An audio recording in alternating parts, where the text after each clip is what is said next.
Guillermo Ibarra ay tumakas mula sa mga kamay ng mga Guardia Civil. Hinabol sila hanggang umabot sa dagat at napatay si Elias.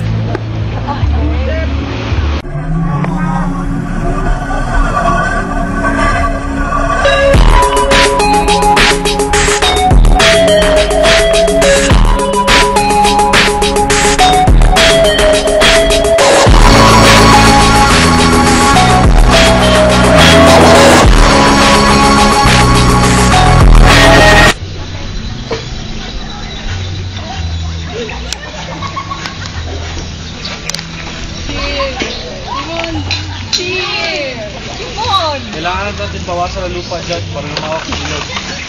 Kung gagawin natin yan, sigurado maraming bayan na masisira. Bala ng bayan, mga criminal na mabuhay niyan.